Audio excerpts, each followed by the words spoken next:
Hello, Kuzcopia here once again for your pleasure and entertainment and possibly interest. I'm a career games programmer, I like books, I like movies, and speaking of which, we are here today to review a movie. Boy, does it feel like I'm already typecasting my videos as we start our talk on Boy Kills World. Shockingly, an action drama.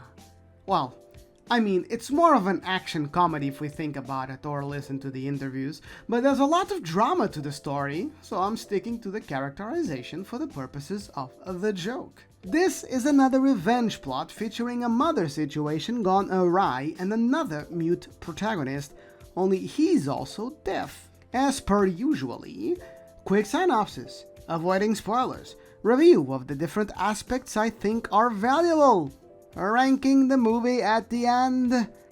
The way we rank movies here is on a grade scale, optionally with a subgrade, same way you can have a B or a B+.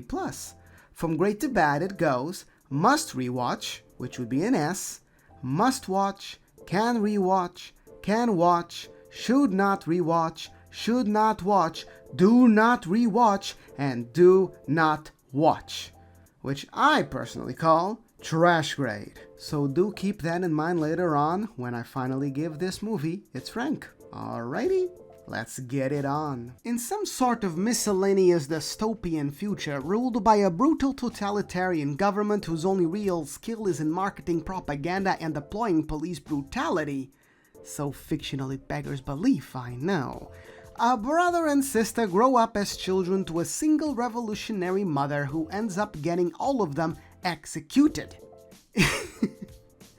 That's a long sentence to start. Only the brother, our protagonist, is rescued by the shaman, a revolutionary who dedicates his life to training our protagonist from boy to killing machine for the purpose of avenging his mother and overall just destroying the regime. It works, and our protagonist soon unleashes his campaign of slaughter upon the man. Mute and deaf since he was a kid, he has a video game announcer's voice for an inner voice, a gimmick that doesn't get old, unironically. Good job, Harry John Benjamin. That's not the only gimmick being deployed during the course of this particular entertainment product, as our boy has been deeply affected by his drug-fueled upbringing to the point where he often hallucinates like some character from the Scrubs TV show that was rejected for being way too violent.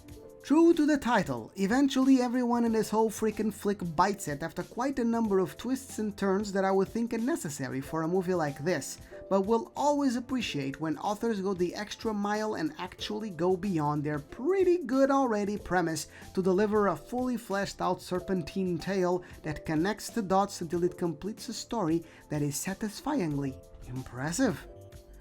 That's spoiler territory, so I won't get too much into it. But you would be hard-pressed to guess what the final showdown entails, who exactly is fighting who at the end. The trailer might betray it, as trailer editors are the grossest spoilers around outside of Twitter manga aficionados, but that's just a guess as I never finished the trailer. I mostly only watch half of the trailers these days. I wonder why. Writing!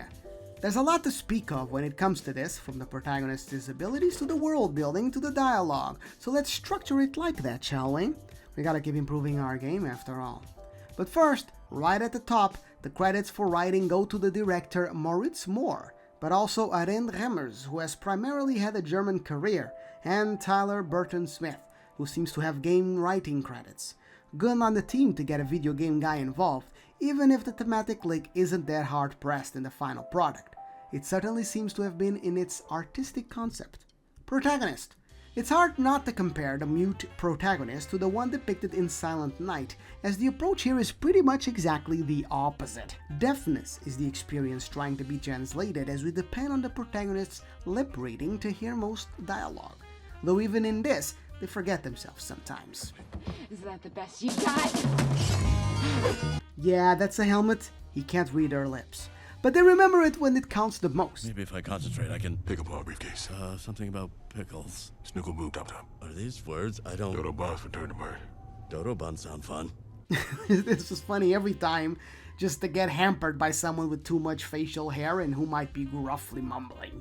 This is an issue that we see brought up, but the muteness not so much. With his thoughts given heavily stylized narration, compliments of Harry John Benjamin, and everyone around him constantly talking, and the sounds of music accompanying emotional states and physical action, you can easily forget he's a mute. Even in universe, most people don't even notice. You know, I just realized you don't talk much, do you? Ugh. So the experience here is a lot less about the oppressiveness of these maladies and just using them for entertainment purposes, and also because they were important for the plot, as he wasn't born mute and deaf, it was inflicted on him. World building! So this movie is very nebulous in terms of politics or morality, or both, in that character motivations are always clear, but the overall tribes they purportedly belong to really are not. No good guys or bad guys, really. Even when they show the cruel brutality of a revolutionary like the shaman, it pales in comparison to the frivolous and uncaring brutality of the totalitarian government and all its actions. But they are never linked to any political philosophy of today. It was nicely done in terms of avoiding every type of person's political sensibility, so that at least doesn't detract from enjoying the movie. See, instead of portraying the evil regime based on statements of policy, the movie instead shows the uninhabited jungles to demonstrate how concentrated and localized our totalitarian government is, and not some expanding empire that at least has its upsides of spreading civilization and tech. It also shows the squalor of popular quarters and then the opulence of where the elite lives, which is a straightforward way to demonstrate that, again, this is just a very evil and ineffectual totalitarian government without any real rhyme or reason. Almost more on its way to become a Mad Max-style territory than a dystopian cyberpunk metropolis or its last prosperous fascistic counterpart. They make no statements about anything, it's just they're evil and the revolutionaries are also kind of screwed up and very violent, and our boy is just trying to find very gory revenge. So there's really, you root for the boy because he's our boy. But that's it. This is a world so seeped in the aforementioned cruel brutality that nobody shies away from violence and death. That's the thing. In Silent Night, the first kill is a traumatizing event. Here, the first kill is anticlimactic and part of a combo to kill a few more people. Just part of a set piece that sees the death of dozen faceless guards and one very faceful mini-boss that is hilariously out of his mind murderous. The complexity is really concentrated on the characters and in the roles they're playing in this web of government function, or dysfunction rather. A propagandist who values nothing but ratings, going so far as marrying a dude she's grooming to become the charmiest of show hosts, an intelligence director with a creative spark for writing and an eroding conscience, our great and supreme leader who has been driven nuts by the constant fear of rebels after her life, a security expert who's just like freaking cool as shit and kicks ass, and I don't know what else I can say about her. The marketer is the only one really keeping the government rolling, as everyone else is more concerned with their own private matters and wants, which ends up being the only thing helping out our protagonist in his mission to kill them all. Dialogsies. Not much to say here, it was just solid. There are callbacks to its arcade fighting sauce, which I will repeat soon in other points, and to in-universe happenings. Playing around with the protagonist's perception of things and the various psychotic nature of our small cast of characters, the dialogues run around like a cart on a carnival horror ride, skillfully never going off rails or in any way taking the audience out of the ride. Well donesies. Action! This movie as if switches up its ethnicity whenever time comes to punch people and kill totalitarian tools, which is pretty often. It appropriates the choreography culture of Southeast Asia and its primary fighting style to an amazing stylistic purpose. Centering this in-universe around the shaman character, from which the style originates lore-wise, the shaman is a beast of a man, and his fighting style is violent and tenacious, and not made to leave witnesses to speak of. The violence in this movie is delightfully dreadful. I can't even immediately think of another action movie that had me flinching and recoiling and yelling out to stop. But when our boy grabs a freaking cheese grater and starts slicing people up, good lord. I especially want to commend the finale.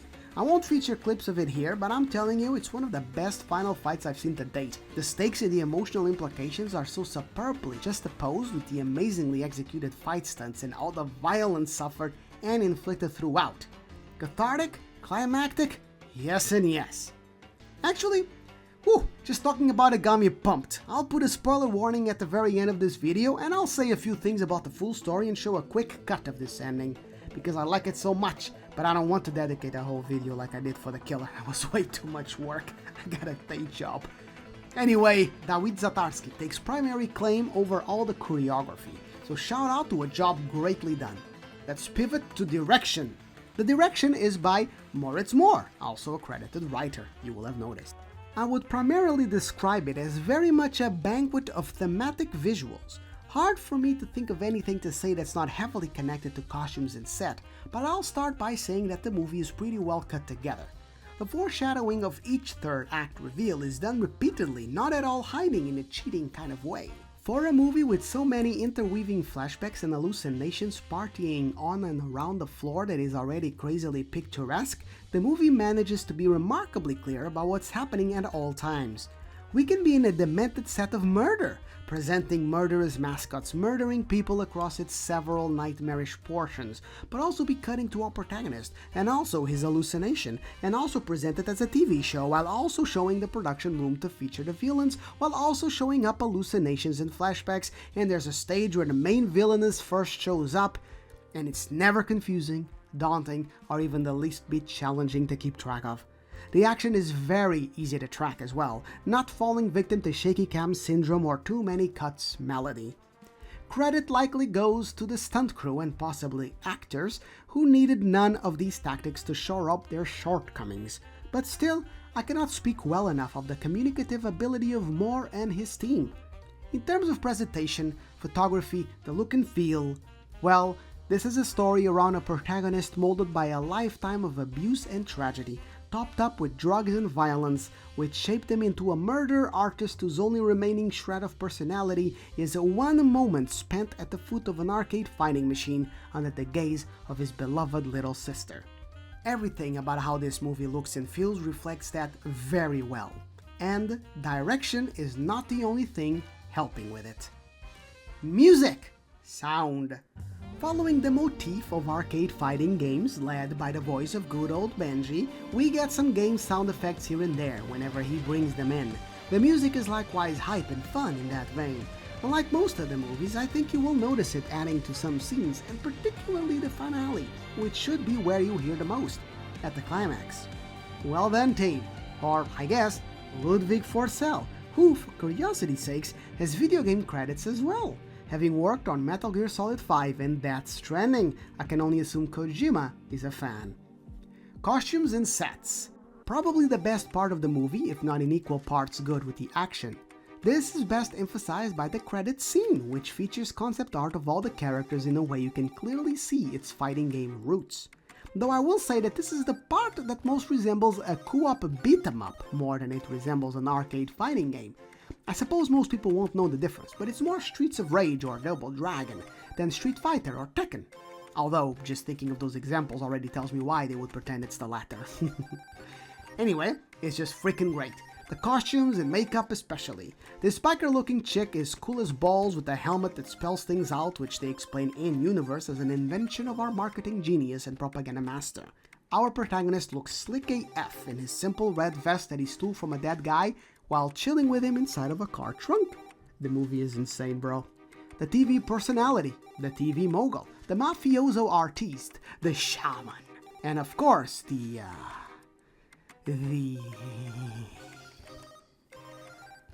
queen. It's just fantastic. Well then, everyone involved, I really like them. Performances. Insert here the polite apologetic spiel about name pronunciation that should have been at the start of the freaking video. As mentioned before, Age John Benjamin is pretty much a voice actor in this, and Bill Skarsgård, the game character that he's voicing. Bill was pretty funny, looked dope in his simple dead man vest, and between him and the stunt crew performed great in the action scenes. A couple of nice emotional moments too that I imagine he got into as the main portions to his acting gig? Who's to know? Jessica Roth is June 27, the main security enforcer of the Man Team. She looks sexy cool in her biker-styled outfit and likewise with the action. The helmet is a great idea that doesn't get used enough in my opinion, but as it is with superheroes, so it is that actors just want to show their faces. It is their bread and butter and how the contracts gets juicy. Fair enough, I thought she did well and when these emotional moments that I keep referencing came around. Anyway, in general, the cast was just freaking solid, man. This isn't a terribly dramatic movie, but rather a drug-fueled carnival ride of intense violence. So Andrew Koji, playing revolutionary Bajo, just spends his entire performance on cocaine, it looks like. Eyes wide open, words spoken loudly, he's a high-functioning screw-up dependent on Bill's mass murder to carry his goals through. Quick addendum, I'm not saying he was actually on cocaine, I'm just saying his performance, Yayan Ruhian plays the fearsome, terrifying, and sometimes hilarious shaman. So the surprise of no one, there's no stunt double registered for him. This guy is a menace. Not a lot of acting goes around. He mostly just exudes the aura of a single-minded animal whose survival instincts has been fused or outright transformed into vengeful hate. His fury is a seething one that knows no bounds. Absolutely gotta love him in this. Michelle Dockery plays Melanie, the propagandist and, I should say, the real soul of this totalitarian government that has a very frivolous regard for the worth of its people and country. Brett Gelman plays Gideon, which I've been calling the intelligence director of the government, even though this is never really stated. He just seems to be in charge of such things. He's a disaffected member of the family, really, living with a stomach that is perpetually upset by the things he's done and continues to do, for a family he doesn't really like. He effectively outmaneuvers and defeats the protagonist at one point. He's the coolest villain in my opinion, and the deepest. Meanwhile, Charlton Copley plays essentially a stooge guy who marries Melanie and is being groomed to be a show host. The guy cares about no one and no one truly cares about him in return, so I guess fair is fair? Finally, Famke Janssen plays the top matriarch Hilde Vanderkoy, the ultimate target of our protagonist and hence the movie. She stands at the top of the villain hierarchy of the movie. The way they treat this character is phenomenal, and I'll mostly broach that in a second in the spoiler section. But I really liked it, and Famke chopped it up like the career professional that she is. And looked bloody majestic in that dress gown to boot. I mean, just a really cool cast overall. I shouted out my favorites and they're basically all the main crew. Props, but ups. Alright, time to rank Boy Kills World. I rank Boy Kills World as an easy can rewatch, my favorite kind of solid B. While there's nothing here that would motivate me to tell people it's a must watch, it's such an enjoyable movie for action aficionados that, well, you should watch. I'll say it's a must for anyone who just wants to see action stunts trying to be as comically nuts as they can, and a thematic world, and a story that actually still lands its suddenly serious emotional beats, which I'm about to address. But at the same time, I'd say it's a must-avoid for anyone with a squeamish stomach or a perchance for scoffing at ridiculous scenarios like serial mascots brutally executing people on live TV. Alright, thanks for watching, catch ya on the next one! Alrighty! Spoilers, I really cannot say enough that if you're convinced about giving the movie a try, please give it a try and do not watch this part. Although I would appreciate it if you came back and watched it after. Meaningful pause, to breathe, to think, to seriously consider that I'm about to watch spoilers that might ruin the movie. So it turns out our boy is actually Vanderkill's son. He's pressured into killing the shaman's family as a little kid, but then the shaman kidnaps him. So all the earlier scenes we see of the shaman training our boy with brutal discipline and drugs turn out to be oh so perfectly justified. I just love the idea of using the premise of harsh mentoring and the visual of that highly demanding martial arts training montage to foreshadow the fact that the shaman hates this motherfucker with a passion actually, and is just turning him into a weapon he can unleash on his own family. This very connection is the only thing that allows our boy to succeed. This is why Hilda, whose imperialistic mystique is kept up until the end of the second act, actually turns out to be a super paranoid coward. Because of the shaman. There's this hilarious moment where she's just crazily babbling about him and even talks about him being there in the audience watching. And the hilarious thing is that she's right. He was there. He was watching. He is the final boss, and after all the revelations, you could ask for nothing better. Hilda was just a totalitarian politician. Her power was in her willingness to use her law enforcement. The shaman, however, has been waging a one-man war on this totalitarian state for decades. He has, at the point we reach the end, won.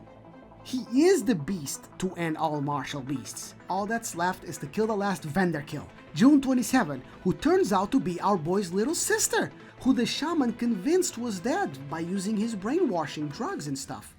Our boy, by the way, who learned everything from the shaman, mostly by being abused and beaten up by him every step of the way, still holds this kind of paternal connection to the guy, obviously. You know, Stockholm Syndrome and all. So he doesn't want to fight the shaman, but the shaman is going to kill his sister, and he's very willing to kill him because he hates him.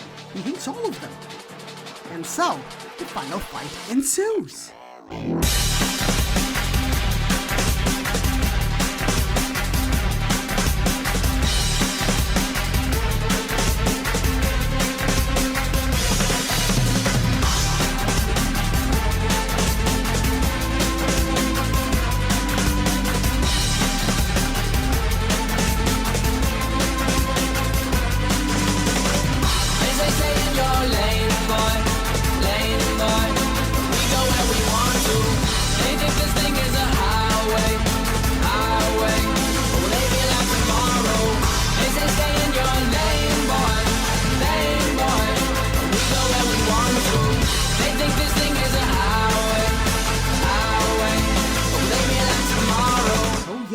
I rank it as a B, but any friend of mine who's into action and has a strong stomach, I'll eventually make them watch this.